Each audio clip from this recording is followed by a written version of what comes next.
Ini untuk angkatan 2003 wes. Berapa tahun? 2022, 2023 udah. Oh, dulu pernah sama surat juga. Iya. Oh, Masya Allah. Nah, sih harus laptop itu. Tapi ini bukan ini mas. Assalamualaikum Sobat UGJ, senang banget nih kami bisa menyapa kembali Sobat UGJ dalam segmen cuan bincang-bincang bareng perusahaan. Jadi segmen ini merupakan bagian dari program observasi lapangan untuk mata kuliah pemeriksaan manajemen dari Fakultas Ekonomi dan Bisnis Prodi Akuntansi FEB UGJ, kuliahnya para juara. Nah, perusahaan yang akan kita observasi pada kesempatan kali ini merupakan PT Jasa Marga yang merupakan salah satu badan usaha milik negara yang bergerak di bidang penyedia layanan jalan tol dan bisnis terkait lainnya. Adapun materi yang akan kita bahas pada kesempatan hari ini mengenai hubungan industrial yang merupakan hubungan pihak yang berkepentingan atas proses produksi baik barang maupun jasa di perusahaan. Untuk pembahasan terkait hubungan industrial yang ada di PT Jasa Marga ini akan dibahas bersama Bapak Budimin selaku Senior Manager Business Support PT Jasa Marga. Baik Bapak, selamat sore. Gimana kabarnya Bapak? Baik, alhamdulillah sehat. Alhamdulillah. Baik Bapak, mungkin masuk langsung ke pertanyaan yang pertama ya Bapak. Untuk pertanyaan yang pertama mungkin kan PT Jasa Marga ini namanya sudah sangat besar Bapak, dan banyak sekali muda-mudi yang ingin bergabung bersama PT Jasa Marga ini. Nah, dalam proses perekrutan karyawannya sendiri, apakah PT Jasa Marga ini memiliki perjanjian kerjasama dengan para calon karyawannya? Disebutnya mungkin kalau di kita perjanjian kerjasama itu adalah apa ya, disebutnya kayak fakta integritas kali ya. Jadi nanti kalau calon karyawan yang sudah ditetapkan menjadi karyawan, dia akan terikat dalam satu keterikatan kerja seperti yang dimaksud itu. Nah, dalam proses penyusunan itu, apakah ada negosiasi dengan calon karyawannya atau langsung tertera poin-poin yang harus dipatuhi para calon karyawan? Dan biasanya itu sama siapa pihak yang menyusun? Kita sih bentuknya nggak seperti itu ya. Mungkin kalau di kita kan ada kelompok karyawan, kumpulan karyawan yang disebut serikat pekerja. Yang ini disebut serikat karyawan Jasa Marga. Itu memang sebagai perwakilan dari karyawan dengan pemerintah di dalam hal membahas tentang hubungan yang berkaitan dengan kesejahteraan karyawan tentunya kan, terus kepentingan karyawan terhadap perusahaan maupun sebaliknya. Oh, berarti langsung nanti urusannya itu dengan serikat kerja itu langsung masuk? Ya, di situ kan tertera ada namanya perjanjian kerja bersama atau hubungan karyawan dengan perusahaan yang berkaitan dengan operasional itu ya tadi kita memang pada saat otomatis karyawan tersebut kalau sudah diterima ya dia berarti harus mentaati semua peraturan yang ada di dalam perusahaan. Nah, aturan tersebut memang sudah tertuang sebelumnya, sudah dirumuskan, tinggal dasar-dasar aturan tersebut apa ya tadi misalnya tentang perekrutan, tentang karyawan yang bertujuan untuk ya tadi untuk sebagai landasan di dalam hubungan antara karyawan dan perusahaan. Tapi kalau yang berkaitan dengan tadi kesejahteraan, kita ada kelompok serikat karyawan. Itu yang menjembatani itu antara manajemen dengan karyawan. Selain menjembatani antara manajemen dan karyawan, fungsi dari serikat kerja ini sendiri biasanya buat apa? Adakah fungsi lain atau hanya sebatas manajemen antara pihak atasan dan karyawan? Ya tentunya membantu perusahaan ya, membantu perusahaan dalam mewujudkan tujuan perusahaan di dalam pelaksanaan operasinya. Artinya seperti itu. Tetapi kan tujuan perusahaan juga itu harus dipinang juga dengan kebutuhan karyawan. Kebutuhan karyawan kan nggak jauh dari kerja kan. Karena seperti itu, biar timbal balik antara karyawan ke perusahaan ke karyawan, memang mempunyai masing-masing istilahnya simbiosis lah ya disebutnya mungkin. Pada istilah biologi dulu ada simbiosis mutualis itu satu bentuk. Nah, kalau misalnya di sini kayak kerjasama dalam bentuk apa nih? Kalau kerjasama perusahaan, kalau perusahaan sendiri bentuk kerjasamanya ada nggak kerjasama perusahaan nggak? Kalau perusahaan sih kerjasama itu ya dalam hal apa? Banyak perjanjian kerjasama kalau perusahaan. Perjanjian kerjasama dengan BUJT lain, perjanjian kerjasama antara jasa marga dengan pemerintah, perjanjian kerjasama antara jasa marga dalam hal ini manajemen dengan karyawan, macam-macam gitu. Dalam pengoperasian jalan tol ini kita diberikan mandat ya istilahnya hak konsesi untuk menyelenggarakan membangun jalan tol mungkin yang tadinya belum berbentuk jalan tol mengoperasikan. Nah, nanti juga kalau sampai hak konsesinya udah habis ya kita serahkan lagi ke negara. Jadi kalau pertanyaan apakah perusahaan memiliki perjanjian kerjasama? Ada kerjasama antara BUJT dalam hal ini jasa marga. BUJT itu Badan Usaha Jalan Tol ya. BUJT dengan pemerintah. Apa bentuknya? PPJT, Perjanjian Pengusahaan Jalan Tol. Nah, itu kita ada PPJT. Nah, sebenarnya kita nggak memiliki tanah ini, jalan tol itu punya negara. Bukan punya jasa marga, itu punya negara. Tapi jasa marga diberikan hak konsesi untuk menyelenggarakan jalan tol. Nah, negara ini nih, jasa marga silakan ini ada tanah, bangun, operasikan. Nanti sampai sekian tahun, kalau sudah selesai, kamu balik. Tapi kan jasa marga sahamnya kan juga punya pemerintah kan, nantinya keuntungan yang didapat itu akan lagi ke pemerintah juga. Iya, gitu. Tapi jangan lupa, sekarang ini BUJT itu tidak hanya jasa marga, ada pihak swasta. Dari Jakarta, kalau kamu dari Jakarta, taruhlah Jakarta itu mana? Contohnya ada Taman Mini atau dari Monas. Nah, itu kalau jalan tol tuh udah sampai ke Jawa Timur, jadi jalan nyambung semua, nggak putus. Nah itu sekarang. Kalau dulu enggak kan, spot-spot ada jalan tol di daerah sini, ada jalan tol daerah sini, ada jalan enggak, sekarang menyambung semua. Nah sekarang nggak usah jauh-jauh lah. Dari Cikampek ya, Cikampek itu dari Cikampek, Cikopo sampai Palimanan itu jalan tol kan, itu jalan tol diselenggarakan oleh perusahaan yang namanya Lintas Marga Sedaya, PT Lintas Marga Sedaya. Sahamnya punya siapa? Punya Astra, sama sebagian besar sahamnya punya Astra, tapi sebagian kecil saya nggak tahu siapa ya, dia kerja sama dengan siapa. Nah itu juga itu kan membuktikan bahwa jalan tol tidak hanya milik jasa marga secara BUMN. Kalau dulu ya, kalau sekarang enggak. Semua boleh, selama dia mempunyai modal boleh mengoperasikan jalan tol. Nah itu tadi kalau bicara tadi ya perjanjian itu, jadi perjanjian semua BUJT mempunyai perjanjian dengan negara, dengan pemerintah dalam hal ini, itu disebut PPJT, Perjanjian Pengusahaan Jalan Tol. Itu secara globalnya itu begitu. Tapi ada juga perjanjian dengan antara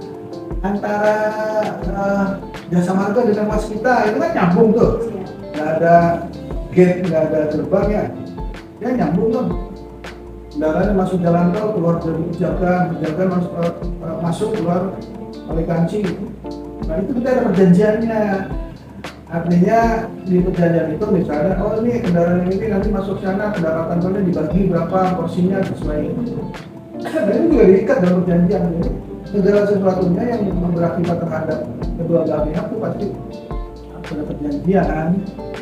Di awal kan sudah disebutkan ya Pak, jika ada perjanjian kerja antara perusahaan dengan karyawan. Oke. Nah, ada nggak sih Pak poin di mana karyawan ini terikat dengan perusahaan dalam kurun waktu tertentu? Nah, jika ada, apakah ada sanksi tertentu jika karyawan memutuskan untuk keluar kurang dari waktu yang sudah terikat?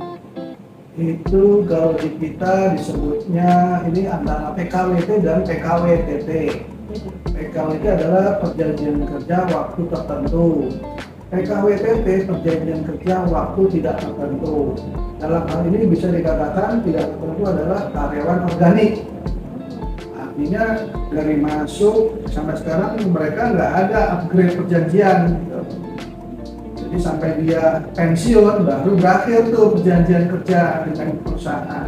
Saya misalnya, saya ini PKWTT karena saya masih bekerja dan dianggap sebagai juga karyawan. Kalau dulu istilahnya karyawan tetap dan karyawan tidak tetap lah ya, organik dan non organik. Kalau saya karyawan organik. Tapi juga benar ada PKWTT. Nah itu biasanya terikat kontrak 1 tahun. Bagaimana misalnya dalam sebelum setahun dia udah mundur kerja? Ya pertama mungkin kita tanya alasannya dong. Kita nggak pecat kok dia mau keluar gitu kan? Itu kan bukan salah kita gitu. Dia kemauannya kenapa? Alasannya masuk akal atau tidak? Nah yang jelas kita misalkan ada aturan mengenai pesangon. Nah kalau dia keluar atas kemauan sendiri, otomatis kita nggak memberikan. Kecuali kalau kita berhentikan, nah berhentikan juga ada dengan hormat dan dengan tidak hormat kan. Kalau dia sudah memasuki minimal 1 tahun ya berarti berhak dapat pesangon. Kalau kita perusahaan yang memberhentikan, tapi kalau dia mengundurkan diri, ya mungkin apa ya? Kita nggak kasih pesangon, mungkin uang kebijakan lah 1 bulan gaji misalnya itu. Tapi punishmentnya nggak ada, kecuali misalnya dia di dalam mencapai posisi kerja tersebut dia diberikan pelatihan, pendidikan dan pelatihan di kelas misalnya 3 bulan. Nah untuk menyelenggarakan pendidikan pelatihan tersebut kan perusahaan mengeluarkan biaya. Tiba-tiba dia udah pinter, tengah jalan keluar, gitu kan? Misalnya seperti itu, logikanya seperti itu. Keluar kan rugi. Dia atau dibajak sama perusahaan lain ya, misalnya dia udah ahli gitu. Nah itu biasanya kita mengantisipasinya dengan tadi ada semacam fakta integritas atau perjanjian kerjasama. Kalau kamu di dalam misalnya kurun waktu 1 tahun kamu keluar, kamu harus mengembalikan biaya yang telah dikeluarkan perusahaan. Dan pegawai negeri kan sekarang juga begitu, dia terikat kerja misalnya nggak boleh keluar, misalnya nggak boleh pindah-pindah dalam waktu 10 tahun gitu kan. Nah, kalau dia melanggar itu, dia keluar, nah dia harus mengembalikan uang yang telah dikeluarkan oleh perusahaan. Nah itu mungkin punishment-nya ya.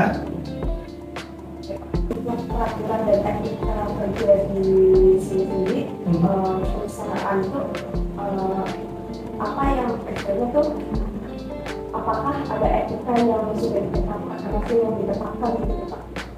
Etika yang ditetapkan di sana. Etika ya, kalau etika mungkin kita ada ini tata nilai. Nah ini tata nilai ini akhlak kita disebutkan. Nah akhlak ini merupakan tata nilai seluruh BUMN yang ada di Indonesia. Pertamina, Telkom itu pakai akhlak. Tinggal kita mengimplementasikannya aja.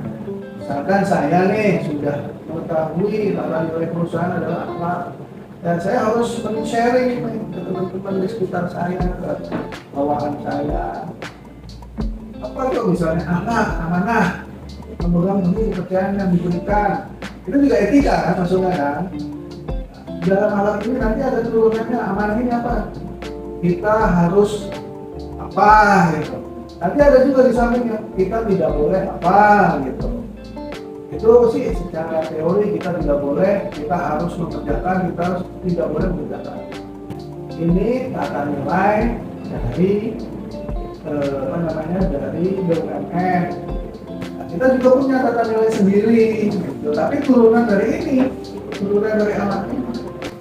Kita ada misalnya kopi morning. Nah itu apa kopi morning misalnya? Oh iya, kita kumpul bareng pagi-pagi jam sekian sambil minum kopi, apa terus?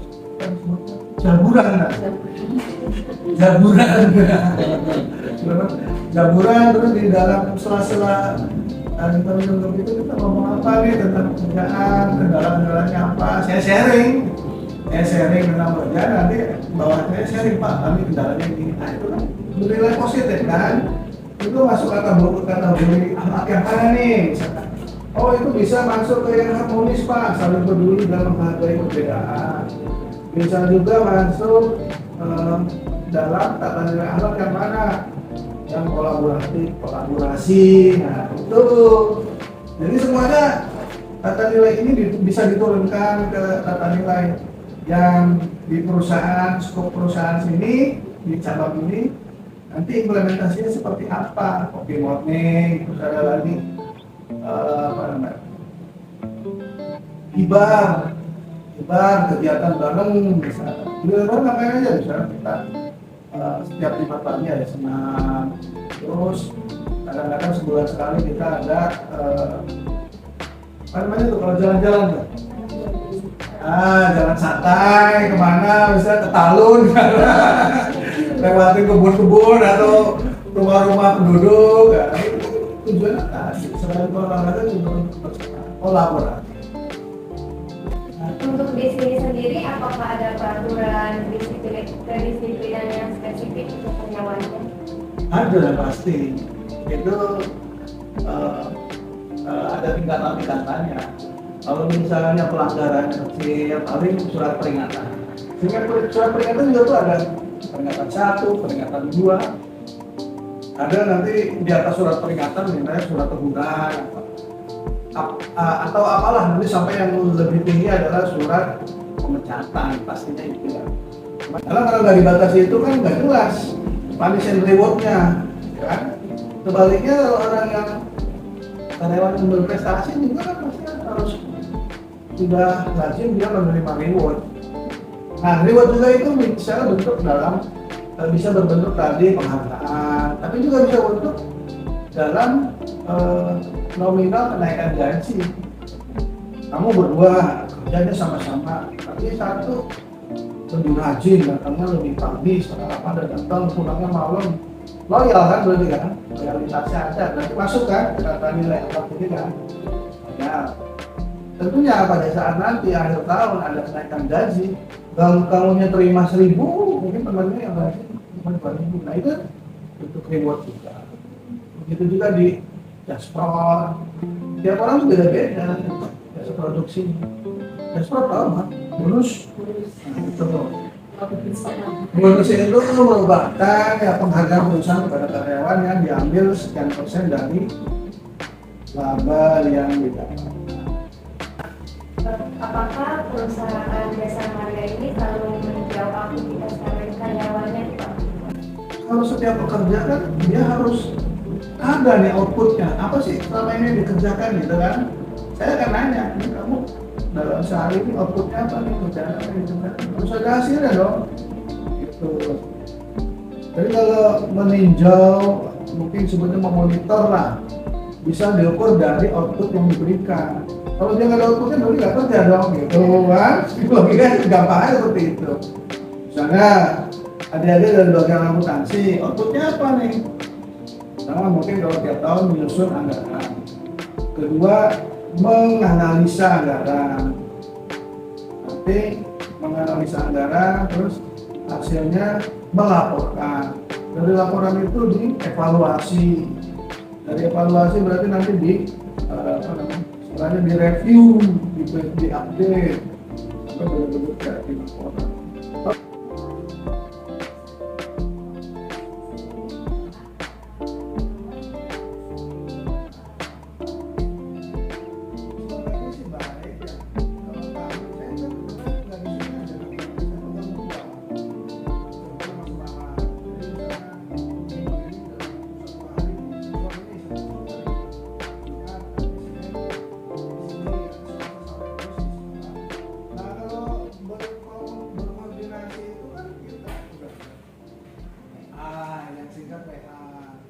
Kalau ngirim file juga udah WA, udah canggih sekarang lah. Nggak perlu kita bawa berkas pakai mobil ke Semarang, kan? Nah, apalagi misalnya untuk digital sign, pemutaran digital udah ada aplikasinya pakai aplikasi. Jadi saya pada saat ada dokumennya dari Semarang ini di sini, kirim dokumen, tinggal pakai dokumennya itu.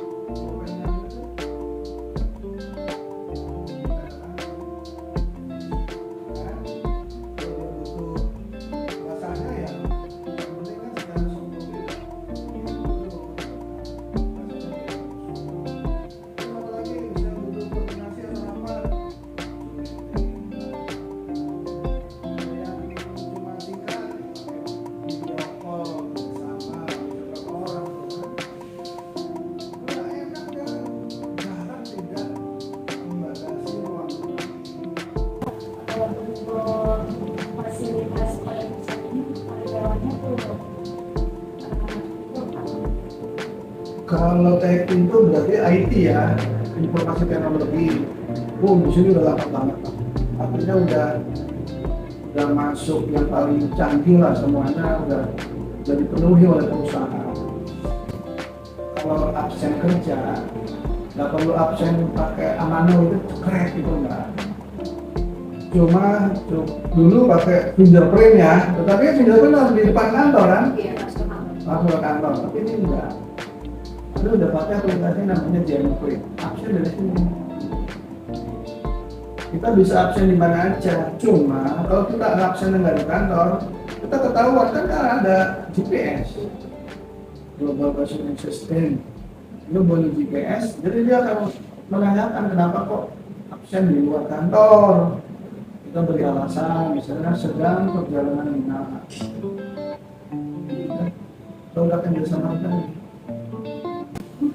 Learning hours, sharing hours, tuh di sini informasi perusahaan yang berasal dari Jakarta dan pusat. Di share di sini, tinggal karyawan misalnya ada SK baru tentang struktur organisasi, kita baca di sini. Ada aplikasi mendukung ya. Wih, Pak, ketika seorang karyawannya itu udah masuk tetap dalam perusahaan jasa marga ini, untuk pimpinan karirnya sendiri, apakah ada kenaikan jabatan atau jabatannya itu? oh ya, kalau sebenarnya untuk masalah kenaikan gaji, otomatis kan tadi ya kenaikan jabatan akan mempengaruhi kenaikan gaji. Itu sebenarnya ada aturannya. Ya, misalnya seseorang sudah menjabat di satu jabatan A selama 2 tahun. Aturan perusahaan kalau dia berjabatan itu berhak untuk diikutsertakan dalam assessment. Assessment itu istilahnya pemetaan. Jadi setiap karyawan itu dalam suatu periode dia bisa tadi seperti contoh sudah menjabat di tata usaha selama 2 tahun. Nah, menurut aturan perusahaan kalau orang karyawan menjabat selama 2 tahun tidak terjadi pelanggaran disiplin. Nah, disiplin kan banyak nih, disiplin malas, disiplin tidak jujur, disiplin apalagi ya banyak lah macamnya ya. Pelanggaran tidak pernah mendapatkan pelanggaran disiplin, berhak dia mengikuti promosi lah istilahnya ya. Tapi itu harus dites. Nah, tesnya juga kan kita punya standar juga. Misalnya tes IQ, terus tes IQ sama tes kemampuan di tempat yang akan diisi. Satu kursi kosong diperebutkan 5. Ini kan yang diambil nggak bisa 5 misalnya. Nah, itu di dalam posisi yang mau dituju itu dia sudah berkompeten belum? Oh, udah menguasai sedikit, tinggal adaptasi sedikit. Tapi kalau yang nol sama sekali ya, perusahaan juga memperhitungkan baik buruknya maupun untung ruginya. Yang pasti sih jasa marga itu jelas lah arahnya ya, aturannya ada, arahnya jelas. Selama tadi hal-hal yang bisa menghambat